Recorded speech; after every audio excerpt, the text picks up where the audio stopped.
Vous êtes-vous déjà demandé quel est l'animal insectivore le plus grand?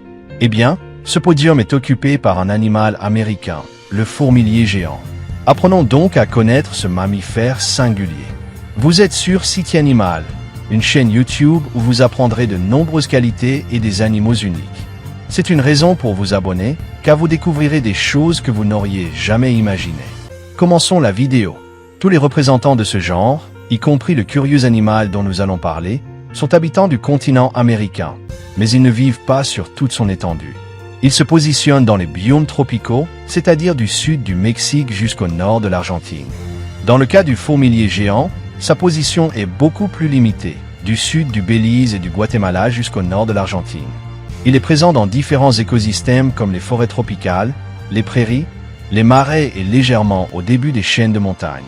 Il s'introduit également dans les zones urbanisées ainsi que dans les zones agricoles. Cela s'explique parce qu'il est hautement dépendant de sa nourriture, ce qui conditionne sa répartition, conjointement avec la température ambiante. Ces singuliers mammifères partagent certaines caractéristiques, la principale étant qu'ils n'ont pas de dents et que leur bouche est extrêmement petite. Comme je vous l'ai mentionné au début, c'est l'insectivore le plus grand du monde. Il atteint une longueur d'1 mètre jusqu'à 1,20 m de la tête à la base de la queue. En ajoutant que cet appendice mesure environ 90 cm, il dépasse au total les 2 mètres, avec un poids pouvant varier entre 27 et 50 kg. En fait, ils semblent plus lourds qu'ils ne le sont réellement, mais ce volume qui trompe la vue est principalement dû à leur pelage. Leur poil a une couleur de différents gris, certains sont de ton plus pâle et la région caudale est beaucoup plus sombre. De plus, ils sont divisés par des bandes de poils blancs, formant un motif très impressionnant. Leur tête est la région principale et celle qui ressort le plus, car ils possèdent un museau très allongé, mesurant environ 45 cm, fin et tubulaire. Cela est dû à la prolongation de leur crâne qui obéit au même principe. À son extrémité se trouve leur nez et une légère ouverture buccale qui peut à peine s'ouvrir et ne laisse passer que leur énorme langue, qui peut se prolonger jusqu'à 60 cm. Ils ont de petites oreilles semi-circulaires derrière leurs yeux.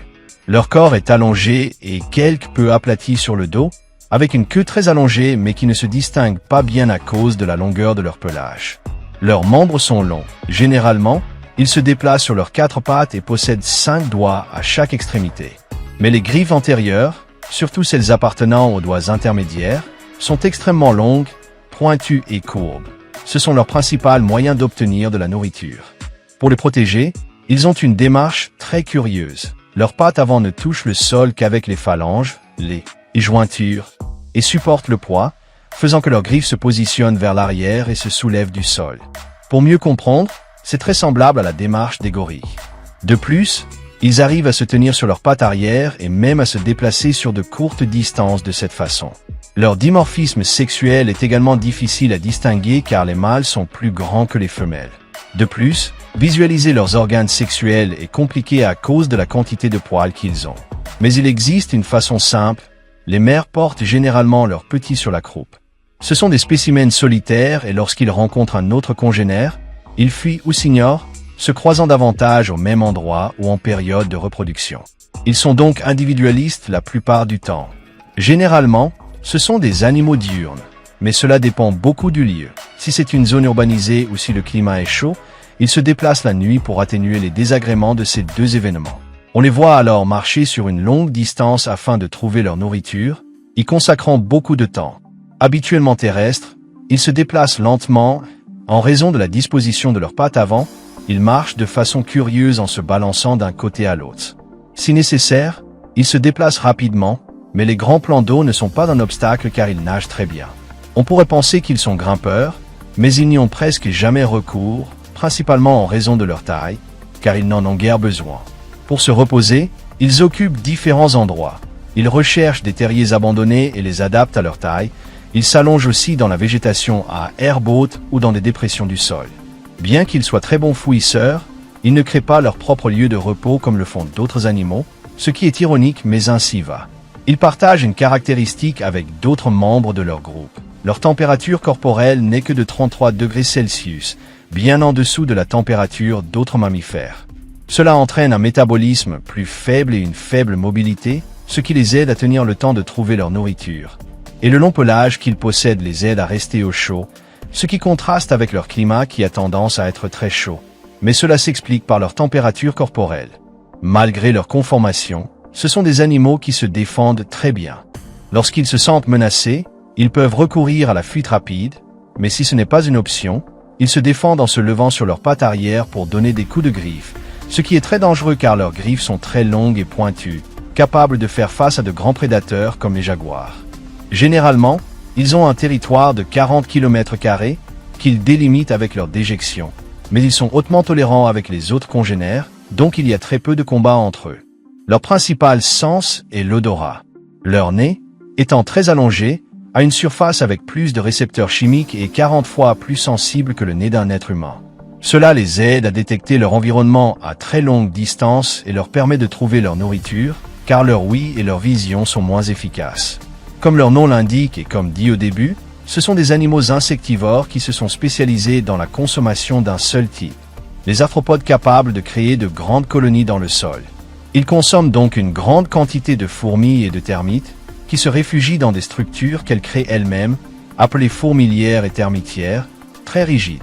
Le fourmilier géant utilise ses puissantes griffes pour se frayer un chemin jusqu'au noyau, l'endroit où la concentration est la plus élevée. C'est pourquoi il prend grand soin de ses griffes en marchant, il s'en sert pour faire un grand trou, perturber la colonie, faire sortir les insectes qui courent défendre leur maison, puis avec son énorme langue extrêmement collante, il les attrape et les avale.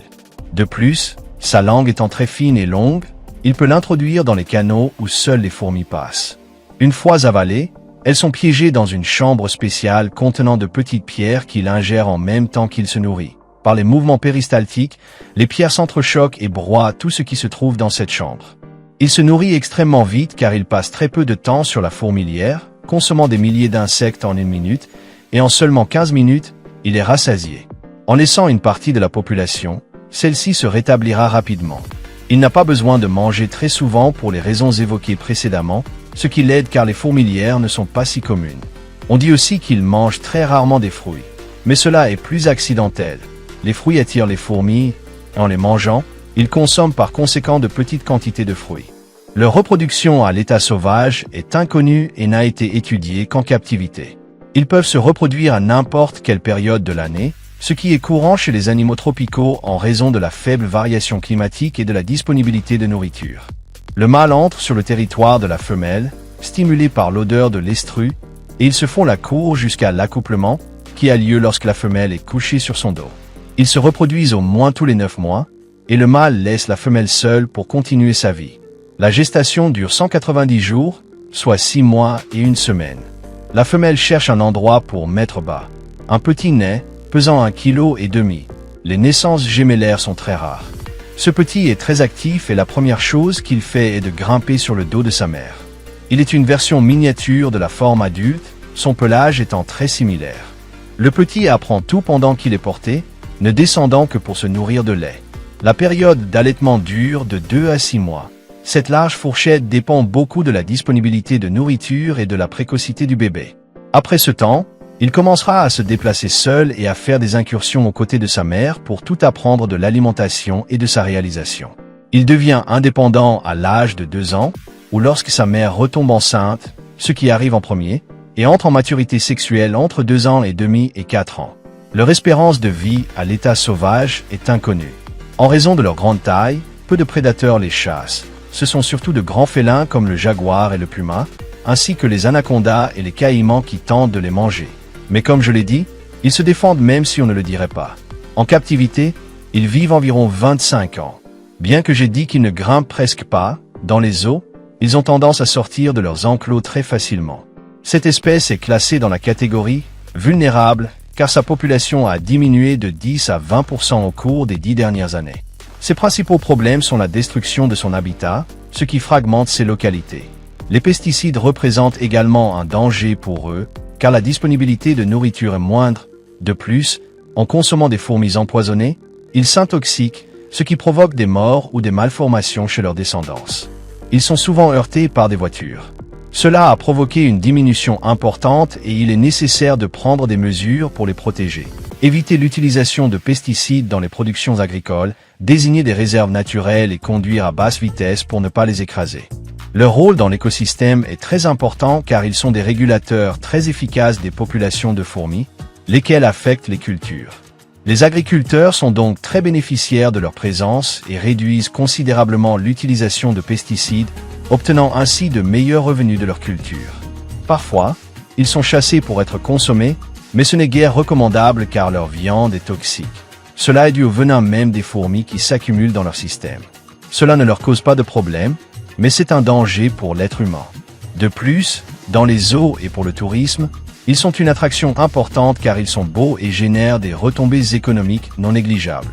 Ce sont de ces animaux dont l'apparence est si unique qu'ils pourraient devenir votre animal préféré. L'insectivore le plus grand du monde, tellement spécialisé dans son régime alimentaire que sa morphologie est idéale pour celui-ci. Ils semblent maladroits, mais ce n'est que leur apparence. Ils aident beaucoup l'être humain sans qu'ils s'en rendent compte, il est donc nécessaire de les protéger et on pourrait même les utiliser dans les régions agricoles. Voilà ce qu'est le fourmilier géant. Si la vidéo et cet animal vous ont plu, je vous laisse ici une vidéo du cochon fourmilier, Oryctérope, une espèce similaire mais d'Afrique. Ici vous pourrez voir notre dernière vidéo publiée. Si vous voulez apprendre davantage sur les animaux et voir différents documentaires, abonnez-vous, vous ne le regretterez pas. On se voit dans une prochaine vidéo.